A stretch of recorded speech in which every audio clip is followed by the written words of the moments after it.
ఎవరైనా అప్లై చేశారు వాళ్ళకి లాభం రావడం లేదు. రెండు రకాల ఉంటుంది. ఫస్ట్ ఏమైనా డాటా ఇచ్చారు, దానికి మిస్ మ్యాచ్ అవుతుంది రేషన్ కార్డు నుంచి మన దగ్గరకి రావాలి. ప్రజాపాలన సెంటర్ ఉన్నాయి, వాళ్ళు మ్యాచ్ చేస్తే ఇమీడియట్గా వచ్చేస్తుంది.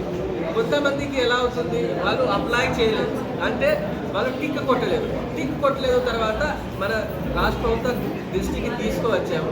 వాళ్ళు చెప్తారు మళ్ళీ అవకాశం ఇస్తాము. కొంతమందికి ఏమైంది 1% వాళ్ళు టిక్ కొట్టారు, మన వాళ్ళు ఎంటర్ చేయలేదు. దానికి కూడా రాష్ట్ర ప్రభుత్వం దగ్గర దృష్టిలో ఉన్నాయి, వాళ్ళు ఎడిట్ ఆప్షన్ తొందరగా ఇస్తారు. కానీ ఎవరైనా అప్లై చేశారు వాళ్ళకి రావడం లేదు. ప్రజాపాలన సెంటర్ ఉన్నాయి, రిజిస్టర్ మెయింటైన్ మీరు అందరూ కూడా చూడండి. దానికి హెల్ప్ లైన్ నెంబర్ ఉన్నాయి, మీ అందరికీ తెలుసు.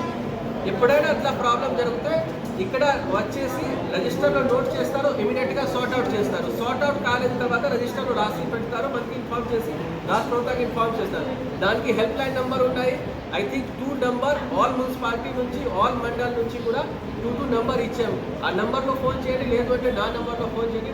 నాకు ముందు ఫోన్ వచ్చింది, ఇప్పుడు ఫోన్ రావడం లేదు అంటే కరెక్ట్గా పని చేస్తారు. ముందు నాకు డైలీగా 5-6 ఫోన్స్ వచ్చినాయి, ఎప్పుడు ఫోన్ రావడం లేదు. మీ దృష్టిలో అట్లా ఎలాంటి వాళ్ళు ఎవరికి ప్రాబ్లం జరుగుతాయి 1-2 మెంబర్స్కి మేబీ ఉండవచ్చు. అట్లా నా దృష్టికి తీసుకువస్తే నేను ఇమీడియట్గా సార్ట్ అవుట్ చేస్తాను.